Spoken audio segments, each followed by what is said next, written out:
One of the biggest mysteries in the history of life on Earth is how dinosaurs got so unbelievably huge. They became the largest animals to ever walk the land.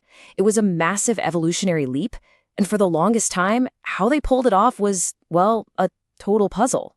So let's dive in and see how one incredible fossil discovery started to crack the case. Really think about that for a second. We're not talking about just getting a little bigger. We are talking about a fundamental reinvention of what an animal's body can do. How do you go from something the size of a golden retriever to something that weighs as much as a multi-storied building? How do you re-engineer a skeleton to support all that weight? That's the core question we're looking at. So for decades, paleontologists had this huge gap in the fossil record. They knew about the small, two-legged ancestors, and they obviously knew about the giant, four-legged sauropods. But the in-between step, that crucial missing link that could show us the transition, it just wasn't there. That is, until a very, very strange set of bones turned up in South Africa. And this was it. Back in 2005, a team led by Adam Yates found it. They gave it the name Aardonyx, which means earth claw. Now, why that name? Well, Ard for earth is because the bones were basically cemented inside this incredibly dense, iron-rich rock. And onyx for claw? That points to the huge, super strong claws on its feet, which was really the first clue that this animal was built differently, built to handle some serious weight. And when I say serious weight, I mean it. Aardonyx is estimated to have tipped the scales at about 2 tons. But here's the real kicker. The fossils we have, they're from a juvenile, an animal that was less than 10 years old. A fully grown adult would have been way bigger. This wasn't just another dinosaur find. It was a preview of the giants that were on their way. So what in the world was Aardonyx?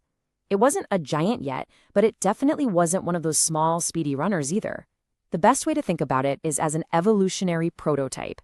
It was what we call a mosaic creature, a walking, breathing contradiction, kind of caught between two completely different ways of life. And this chart just lays it out perfectly. On the one hand, you've got these old-school features from its two-legged, running ancestors, like shorter forelimbs and a body built for moving quick. But then you see the blueprint for the future giants taking shape. Its arms were getting beefier, and its feet were becoming broad and flat. They were designed for bearing weight, not for speed. It's wild. It literally had the arms of a sprinter, but the feet of a powerlifter. Okay, so here's the most important part. All those weird contradictions, those apparent glitches in its design, they weren't mistakes. They were the solution. Aardonyx's strange, mixed-up body was actually a brilliant experiment that solved two of the biggest hurdles to becoming a giant. First, how to move when you're getting that heavy, and second, how to eat enough food to power that massive body. All right, so the first solution has a big, fancy scientific name: facultative quadrupedalism. It sounds complicated, but the idea behind it is actually really simple. It just means Aardonyx wasn't stuck walking on 2 legs or 4. It could switch back and forth whenever it needed to. You can just picture it, right?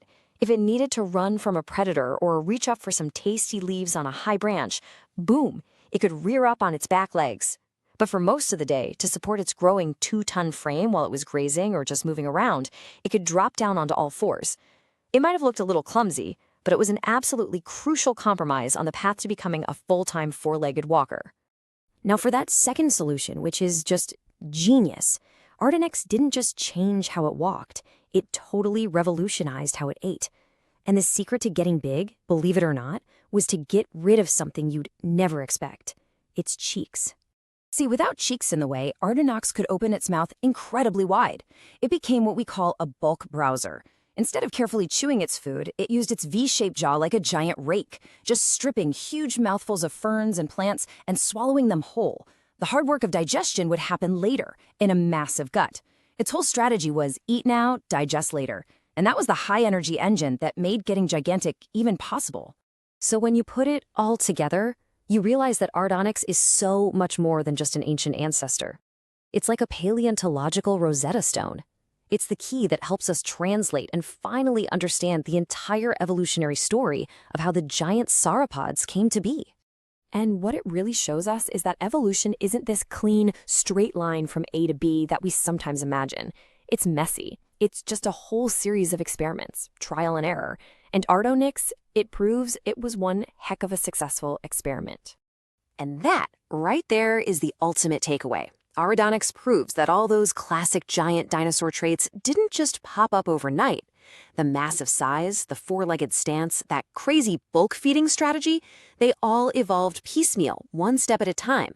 It was like nature was gradually assembling the perfect giant building toolkit. It really makes you wonder, doesn't it? Finding Aardonyx completely changed the game.